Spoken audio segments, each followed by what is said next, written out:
Bonsoir à toutes, bonsoir à tous, bienvenue sur votre chaîne YouTube Tennis pour nos pronostics du jeudi 29 août 2019. Comme chaque soir, je salue tous nos abonnés, je vous remercie très sincèrement de la confiance que vous témoignez à votre chaîne YouTube depuis sa création.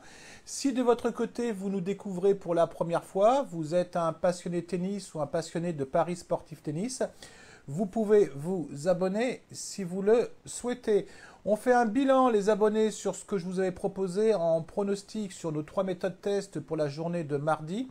Donc en méthode principale, je vous avais proposé le combiné suivant Tsonga gagnant avec Tiafoe gagnant.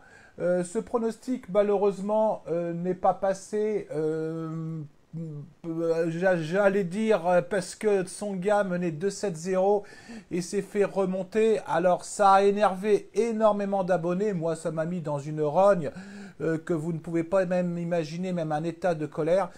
C'est sûr que lorsqu'on envoie 1,5% sur un combiné comme ça et on le perd parce que pour moi, je le dis haut et fort, après je me ferai pas que des copains, mettre son gars à 2-7-0, il a plus ou moins lâché. Alors après, ok, ça peut être un problème physique, mais c'est sûr qu'entre un moins 1,5% et un plus 1,4%, ça fait pratiquement un écart de 3% sur un bilan fin de mois. Beaucoup d'abonnés m'ont dit Edouard, ne parie pas sur les Français, ça porte la poisse.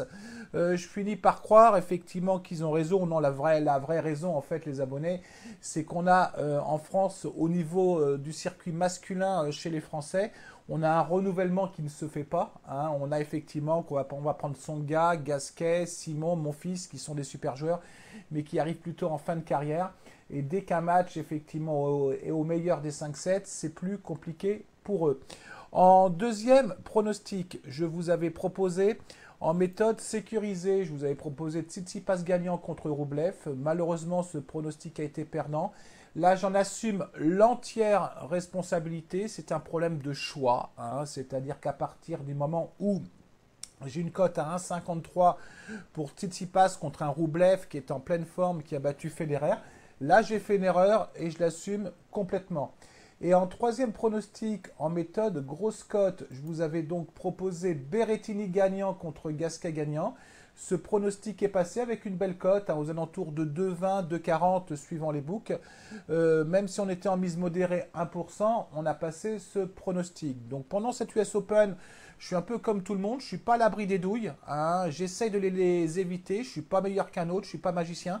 Je ne suis pas voyant malheureusement, donc on va essayer de faire beaucoup mieux pour cette journée de jeudi. Donc pour jeudi, je vais vous proposer 3 pronostics différents. Hein. Je vais vous proposer en méthode principale, je vais vous proposer un combiné. Donc je sais, j'aime pas trop les combinés, mais j'ai essayé de le sécuriser le plus possible. Je suis plutôt parti sur Bertens gagnante contre Pavlyuchenkova. Parce que Pavlyuchenkova, bon, effectivement, n'est pas mieux que ça. Hein. Bon, effectivement, elle a fait un bon premier tour contre Parmentier, qui a beaucoup de mal en ce moment. Contre une Bertens, qui a eu effectivement une période difficile, mais qui a fait un match très très convaincant au premier tour contre Badoza. Donc la cote est aux alentours, effectivement, de 1,36. Et je vous propose de combiner donc ce match avec Vekic gagnante contre Kanepi. Alors pourquoi je vous ai proposé de le combiner avec Vekic gagnante? Parce que j'ai vu moi-même le match de Kanepi contre Maria. Kanepi qui a évité l'élimination de justesse puisqu'elle a sauvé 3 balles de match contre Maria. Elle s'en est sortie, je ne sais même pas comment, contre une Vekic qui est pas mal en ce moment, hein, qui fait des bonnes performances, qui a fait un premier tour tout à fait convaincant.